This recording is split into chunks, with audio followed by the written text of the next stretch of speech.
Hey, it's Naoki here. Today, spend a day with me on KUSU Island, Singapore's southern tortoise island. Let's explore the history and urban legend behind KUSU Island.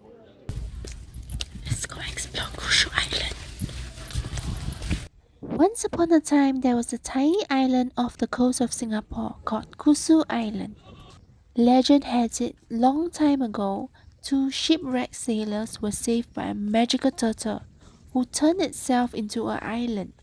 The sailors were grateful for the rescue and returned home safely.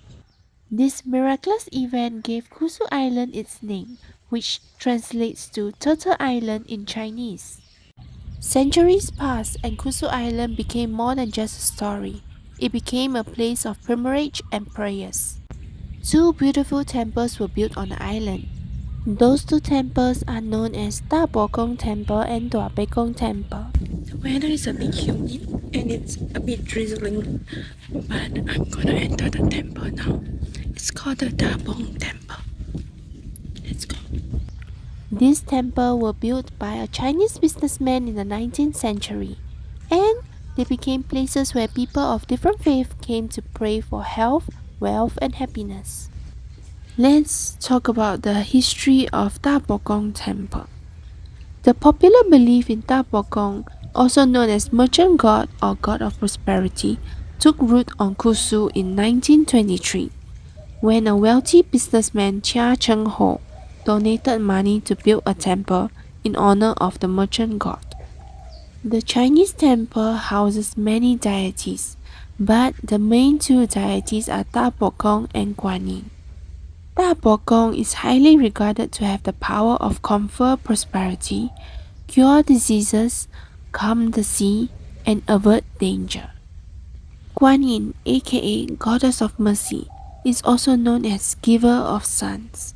In their prayers, devotees usually request for 5 blessings from the deities: longevity, wealth, tranquility, physical health, and peace. So I found this wall of wooden chips where people write their wishes, and I read some of them and it's quite interesting. Most of them were wishing for good health and prosperity, and some are wishing for their parents, which is kind of sweet. I also came across this tree with burning paper tied on it. I am not sure what this is for, but I am generally curious about it. Another interesting fact is that every year during the 9th lunar month, thousands of people from all over Singapore make a journey to the island during the KUSU Privilege Festival. The festivals are held in these pavilions, which are currently empty.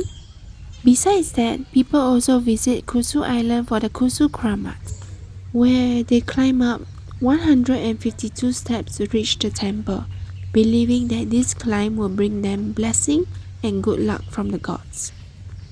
The KUSU Kramats. At the top of this rugged hill log climb of 152 steps stands 3 kramats, or holy shrine of the Malay saints. The kramats were built to commemorate Syed Abdul Rahman, his mother Nenek Gablib, and his sister Putri Fatima, who lived in the 19th century. Devotees to Kramat would pray for blessing for wealth, marriage, fertility, good health, and harmony. The shrines are also popular with childless couples seeking to start a family. The origin of KUSU Kramat traces back to the 19th century when a prominent Malay leader, Syed Abdul Rahman, is believed to have visited the island and lived there for some time. He was recognized for his filial piety and contribution to the local community. Over time, the site became revered as a place of pilgrimage for Muslims in Singapore, particularly during the annual KUSU pilgrimage season, which occur during the 9th lunar month of an Islamic calendar.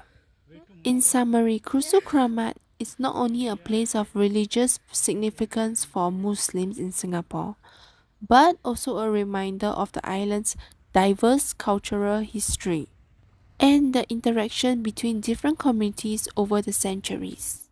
There was also this pond or tortoise shelter with many little tortoises. Oh my god, there's a monitor lizard too. Are they gonna fight? Nope. Never mind, they avoided each other. But the turtle is so cute, he just hide in his shell. That monitor lizard is so out of place there. I don't mean to eavesdrop, but I heard someone mentioning that this tortoise shelter looks like a tortoise. It took me a while to get it, but I wish I had a drone so I can get a bird eye view of that. There is also a saying, if you want to have good luck and longevity, you should touch a tortoise. But please do not touch any tortoise on KUSU Island because I am not sure about the rules and regulations, but just don't touch them. KUSU Island is not just about temples and legend, it's also a place of natural beauty. The island is surrounded by clear blue waters that are perfect for snorkeling. And there is hiking trails that leads to a stunning viewpoint where visitors can admire the island greenery and breathtaking views. Today, KUSU Island remains a treasure in Singapore cultural heritage and natural beauty.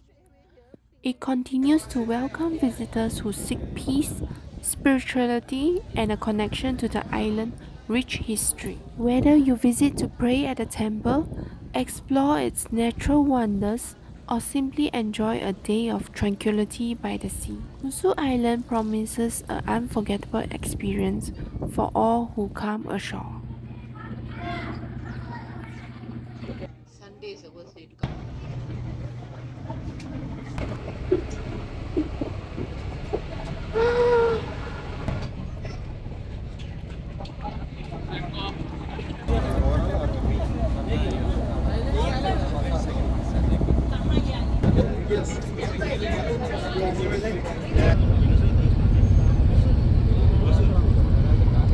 I don't know because I know there is a guy must be coming here, but I don't know.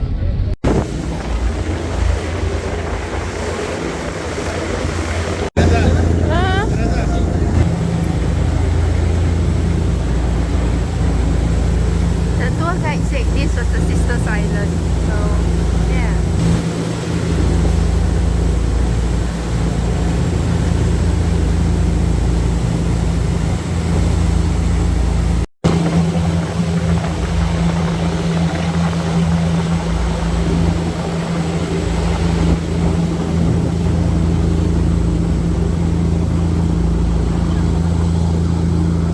And now we are back to St. John Island.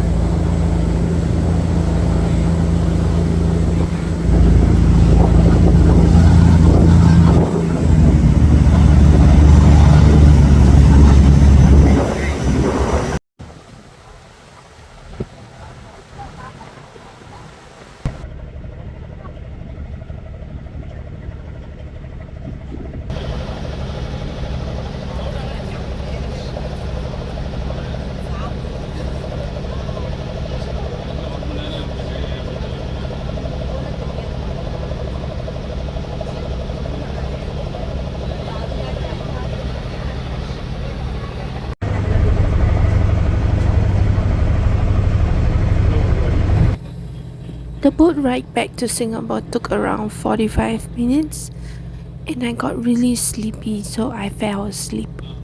Singapore weather is just like my ex, very indecisive. One moment it's raining, one moment it's not, so my hair got frizzy, I started combing it. And finally, I see Singapore. That's MBS, by the way. Singapore Only Casino. No, not the only one. There's another one in Resort World. But okay, Singapore's casino. Finally reached back Singapore. So I texted Fufu and he came to pick me. Hehe.